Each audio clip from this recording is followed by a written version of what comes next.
PG സെന്ററിന്റെയും HCL CDCയുടെയും സംയുക്താഭിമുഖ്യത്തിൽ career training സെന്ററിന്റെ ഉദ്ഘാടനം cathedral പാരിഷാളിൽ നടന്നു. Saint Joseph's college principal doctor sister Annie Kuriakose അധ്യക്ഷത വഹിച്ച ചടങ്ങിൽ മുൻ MLA പ്രൊഫസർ മീനാക്ഷി തമ്പാൻ ഉദ്ഘാടനം നിർവഹിച്ചു. HCL director James C. Mattam കോഴ്സിന്റെ പ്രാധാന്യത്തെക്കുറിച്ച് വിവരിച്ചു.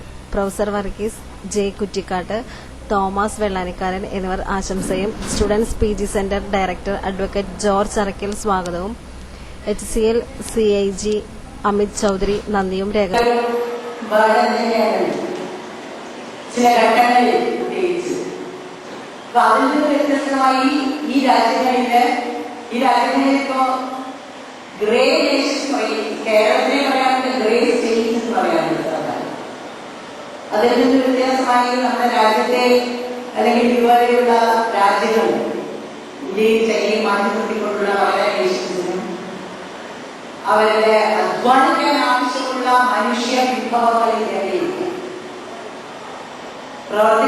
അധ്വാനിച്ച് പ്രവർത്തിക്കാനുള്ള മനുഷ്യര് വിഭവങ്ങൾ റിസോഴ്സസ് വേണ്ടേ, ഹ്യൂമൻ റിസോഴ്സസ് വേണ്ടേ? ഒരുപാട് കാര്യങ്ങളുണ്ടായിരിക്കും. പക്ഷെ ഹ്യൂമൻ റിസോഴ്സസിന്റെ അഭാവം, അടുത്ത അഭാവം നമുക്കറിയാം. കേരളം ഒരുപക്ഷെ ഈ രാജ്യങ്ങളോടൊക്കെ കിടപിടിക്കുന്ന നിലവാരത്തിൽ